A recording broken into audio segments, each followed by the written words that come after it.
किसी गांव में शंभुदयाल नाम का एक प्रसिद्ध ब्राह्मण रहता था। वह बहुत विद्वान था और लोग आए दिन उस अपने घर में भोजन के लिए निमंत्रण देते रहते थे। एक दिन ब्राह्मण एक सेठ जी के यहाँ से भोजन करके आ रहा था।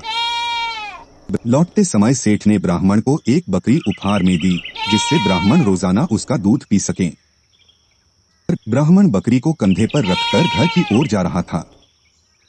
रास्ते में 3 ठगों ने ब्राह्मण और उसकी बकरी को देख लिया और ब्राह्मण को लूटने का षड्यंत्र रचा। वे ठग थोड़ी थोड़ी दूरी पर जाकर खड़े हो गए।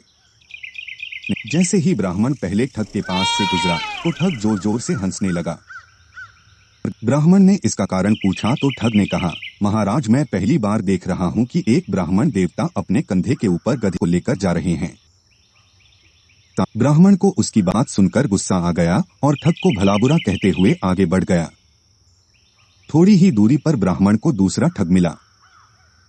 ठग ने गंभीर स्वर में पूछा, हे ब्राह्मण महाराज, क्या इस गधे के पैर में चोट लगी है जो आप इसे अपने कंधे पर रखकर ले जा रहे हैं? ब्राह्मण उसकी बात सुनकर सोच में पड़ गया और ठग से कहा, तुम्हें दिखाई नहीं देता है कि यह बकरी है, गधा नहीं। अब ठग ने कहा, महाराज, शायद आपको किसी ने बेवकूफ बना दिया है, बकरी की जगह गधा देकर। ब्राह्मण ने उसकी बात सुनी और सोचता हुआ आगे बढ़ गया। कुछ दूरी पर ही उसे तीसरा ठग दिखाई दिया। तीसरे ठग ने ब्राह्मण को देखते ही कहा, महाराज, आप क्यों इतनी तकलीफ उठा रहे हैं? आप कहें तो मैं इसे आपके घर तक छोड़कर आ जाता हूँ, मुझे आपका आशीर्वाद और पुण्य दोनों मिल जाएंगे। ठग की बात सुनकर ब्राह्मण खुश हो गया और बकरी को उसके कंधे पर रख दिया। थोड़ी दूर जाने पर तीसरे ठग ने पूछा, महाराज, आप इस गधे को कहाँ से लेकर आ रहे हैं? ब्राह्मण ने उसकी बात सुनी और कहा, भले मानस, यह गधा नहीं बकरी है। ठग ने जोर देकर कहा, हे ब्राह्मण देवता, लगता है किसी ने आपके साथ छल किया है और यह गधा दे दिया। ब्राह्मण ने सोचा कि रास्ते में जो भी मिल रहा है बस एक ही बात कह रहा है।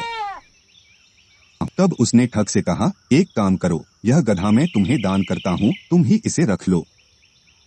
ठग ने ब्राह्मण की बात सुनी और बकरी को लेकर अपने साथियों के पास आ गया। फिर तीनों ठगों ने बाजार में उस बकरी को बेचकर अच्छी कमाई की और ब्राह्मण ने उनकी बात मानकर अपना नुकसान कर लिया। कहानी से सीख, किसी भी झूठ को अगर कई बार बोला जाए तो वो सच लगने लगता है, इसलिए हमेशा अपने दिमाग का उपयोग करें और सोच विचार कर ही किसी पर विश्वास करें।